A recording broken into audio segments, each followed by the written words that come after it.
একটা কথা আছে, মানুষ তার চিন্তার সমান বল। এটি একটি চিরন্তন সত্যি যা যুগে যুগে সফল ব্যক্তিদের জীবন থেকে প্রমাণিত হয়েছে।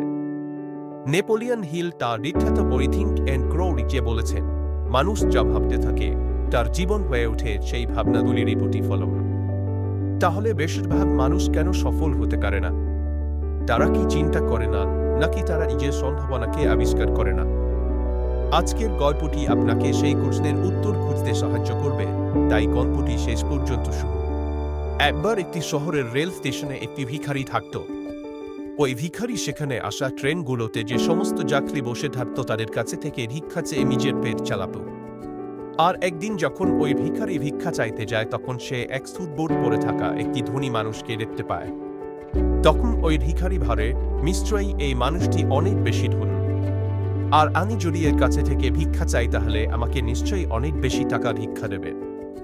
এরপরে ভিখারি ওই ধনী মানুষটার কাছে গিয়ে ভিক্ষা চাওয়া শুরু করে। কিন্তু ভিখারিকে দেখে ওই ধনী মানুষটি বলে, তুমি কি সব সময় মানুষের কাছে থেকে কেবল চাও? কখনো কি তুমি কাউকে বিনিময়ে কিছু দিয়েছ? এটা শুনে ভিখারি অবাক হয়ে বলল, সাহেব, আমি তো একজন ভিখারি মাত্র। আমি মানুষের কাছে থেকে ভিক্ষা করে নিজের জীবন চালাই। আমার কেমন ক্ষমতা কোথায় যে আমি কাউকে কিছু দিতে পারবো? এরপরে ওই ধনী লোকটি বলল, যেহেতু তুমি কাউকে কোনো কিছু দিতে পারবে না, তাহলে তোমারও কারো কাছে থেকে কোনো কিছু চাওয়ার অধিকার নেই। আমি একজন ব্যবসায়ী, আর আমি লেনদেনে বিশ্বাস করি। যদি তোমার কাছে আমাকে দেওয়ার মতো কিছু থাকে, তাহলে আমি তা পরিবর্তে তোমাকে কিছু দিতে পারি। আর যদি তুমি আমাকে কিছু দিতে না পারো, তাহলে আমিও তোমাকে কোন কিছুই দিতে পারবো না। এরপরে ওই ধনী লোকটি ট্রেনে উঠে করে এবং সেখান থেকে চলে যায়। এলিকে ভিখারি বসে বসে ওই বিজনেসম্যানের বলা কথাটি ভাবতে থাকে। ভিখারি ভাবে যে আমি এতদিন পর্যন্ত ভিক্ষা করছি, কিন্তু এমন কথা তো আমাকে আজ পর্যন্ত কেউ বলেনি। যদিও ওই বিজনেসম্যান খারাপ কিছু বলেনি। সত্যিই তো আমি যদি কাউকে কোনো কিছু দিতে না পারি, তাহলে আমি কি করে অন্য মানুষের কাছে থেকে চাইতে পারি?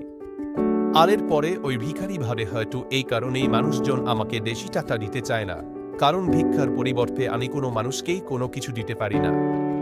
এরপরে ভিখারি ভাবে, আমি তো একজন ভিখারি মাত্র, আমি অন্য একটি মানুষকে কি বা দিতে পারি? কিন্তু এই কথাটাও সত্যি, আমি আর কতদিন একটি মানুষকে কোনো কিছু না দিয়ে কেবল মানুষের কাছে চাইতে থাকব? আর সবশেষে ভিখারি সিদ্ধান্ত নেয়, আজকের পরে যে মানুষই তাকে ভিক্ষা দেবে, ওই ভিখারি তাকে তার পরিবর্তে কিছু না কিছু অবশ্যই দেবে। কিন্তু এখন ভিখারির মাথায় শুধু এই কথাটা চলছিল, ভিক্ষার পরিবর্তে সে অন্যদের কি দিতে পারে। আর এই কথাটা চিন্তা করতে করতে 2 দিন পার হয়ে যায়।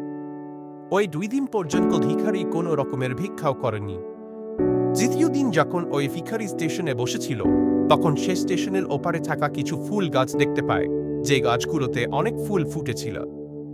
এরপরে সে ভাবে, আমি যদি আমাকে ভিক্ষা দেওয়ার পরিবর্তে মানুষকে একটা করে ফুল দিই তাহলে কেমন হয়?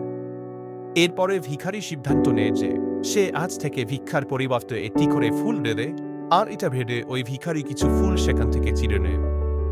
এরপরে সেই ফুল হাতে নিয়ে ট্রেনে ভিক্ষা করার জন্য পৌঁছে দেয়। যখনই ওই ভিখারিকে কেউ ভিক্ষা দিত, ওই ভিখারি সামনে মানুষটিকে একটি ফুল দিত, আর ওই ফুলটা মানুষ খুশি হয়ে নিজের কাছে রেখে দিত। এখন ভিখারি প্রতিদিন ফুল ছিঁড়ে নিয়ে আসত, আর যাদের কাছে থেকে ভিক্ষা নিত তাদেরকে একটা করে ফুল দিয়ে দিত। আর কিছুদিনের মধ্যেই ওই ভিখারি এটা দেখতে পায় যে এখন তাকে অনেক বেশি মানুষ ভিক্ষা দেওয়া শুরু করেছে। যতক্ষণ পর্যন্ত তার কাছে ফুল থাকত, ততক্ষণ পর্যন্ত মানুষ তাকে বেশি বেশি ভিক্ষা দিত। কিন্তু যখনই ফুল শেষ হয়ে যেত, তখন তাকে আর কেউ তেমন ভিক্ষা দিত না। আর এভাবেই প্রতিদিন চলতে থাকে। আর একদিন যখন ওই ভিখারি ভিক্ষা করার জন্য ট্রেনে ওঠে, তখন ওই ভিখারি দেখতে পায় সেই বিজনেসম্যানটা ট্রেনে বসে আছে, যার কারণে সে আজ ভিক্ষার পরিবর্তে মানুষকে ফুল দেওয়া শুরু করেছে। এরপরে ওই ভিখারি দ্রুত ওই বিজনেসম্যানের কাছে পৌঁছে যায় আর বলে, আজ আমার কাছে আপনাকে দেওয়ার জন্য কিছু আছে। আপনি যদি আমাকে ভিক্ষা দেন, তাহলে পরিবর্তে আমি আপনাকে কয়েকটা ফুল দেব। এরপরে ওই বিজনেসম্যান ওই ভিখারিকে কিছু টাকা দেয়, আর ওই ভিখারি কিছু ফুল ওই বিজনেসম্যানকে দিয়ে দেয়।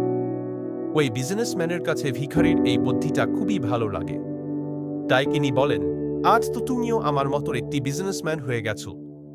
এটা বলার পরেই ফুল নিয়ে ওই বিজনেসম্যান স্টেশনে নেমে পড়ে এবং সেখান থেকে চলে যায়। এদিকে আরও একবার ওই বিজনেসম্যানের বলা কথায় ওই ভিখারি আবার চিন্তা করতে শুরু করে। ওই ভিখারি ভাবে যে আমি কি করে বিজনেসম্যান হতে পারি। অনেক ভাবার পরে ওই ভিখারি বুঝতে পারে এখন সেও জীবনে সফল হতে পারবে, কারণ এখন সেও সফলতার রহস্যটা জেনে গেছে। এরপরে ভিখারি ট্রেন থেকে নেমে পড়ে আর জোরে চিৎকার করে আকাশের দিকে তাকিয়ে বলতে থাকে, আমি কোনো ভিখারি নই, আমি হলাম একটি ব্যবসায়ী। আমিও ওই ধনী বিজনেসম্যানের মতো হতে পারবো, আমিও ধনী হতে পারবো। আজ যখন চিৎকার করে ভিখারি এই সমস্ত কথা বলছিল, চারপাশের লোকজন ওই ভিখারিকে দেখে ভাবছিল হয়তো সে পাগল হয়ে গেছে। আর পরের দিন থেকে ওই ভিখারিকে স্টেশনে আর দেখতে পাওয়া যায়নি। 6 মাস পরে ওই স্টেশনে দুইজন স্যুট বুট পরা মানুষ যাত্রা শুরু করে। দুজনেই একে অপরের দিকে তাকায় এবং একে অপরের সঙ্গে হাত মেলায়। প্রথম ব্যক্তিটা বলল, আপনি কি আমাকে চিনতে পারছেন? দ্বিতীয় ব্যক্তিটা বলল, জি না, আমি আপনাকে চিনতে পারিনি। আমার মনে হয় আমি আপনার সঙ্গে প্রথমবার দেখা করছি। তখন প্রথম ব্যক্তিটি একটু হাসেন আর বলেন, আমাদের এর আগে 2 বার এই ট্রেনেই দেখা হয়েছে। আমি হলাম সেই ভিখারি যাকে আপনি প্রথম সাক্ষাতে বলেছিলেন যে আমাকে জীবনে কি করতে হবে।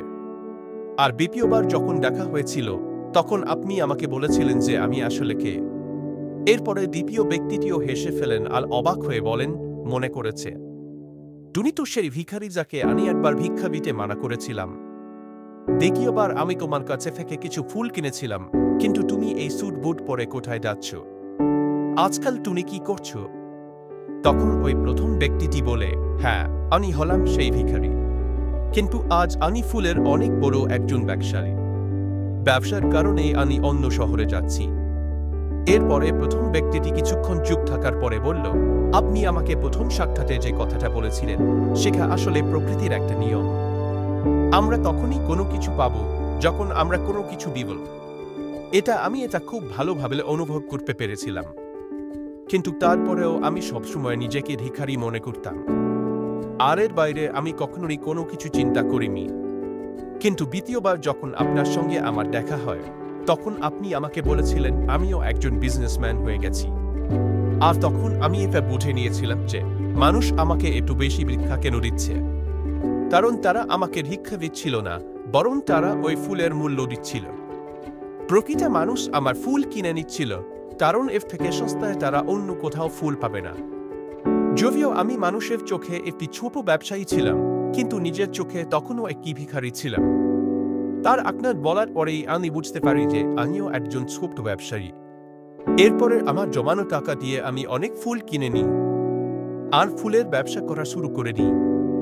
এখনকার মানুষের ফুল অনেক পছন্দ, আর তাদের এই পছন্দ আমাকে আজ ফুলের অনেক বড় একটি ব্যবসায়ী বানিয়ে দিয়েছে। কথা শেষে তারা ট্রেন থেকে নেমে পড়ে এবং নিজের রাস্তায় চলে যায়। জীবন আমাদের কাছে কেমন হবে তা নির্ভর করে আমাদের দৃষ্টিভঙ্গির ওপর। যদি আপনি নিজেকে ছোট ভাবেন তাহলে আপনি ছোটই থাকবেন, কিন্তু যদি আপনি নিজের ভেতরের সম্ভাবনাকে চিনতে পারেন তাহলে আপনিও একদিন বড় কিছু করতে পারবেন। তার নিজেকে ছোট করে দেখবেন না, নিজেকে সফল, শক্তিশালী আর যোগ্য একজন মানুষ হিসেবে দেখুন।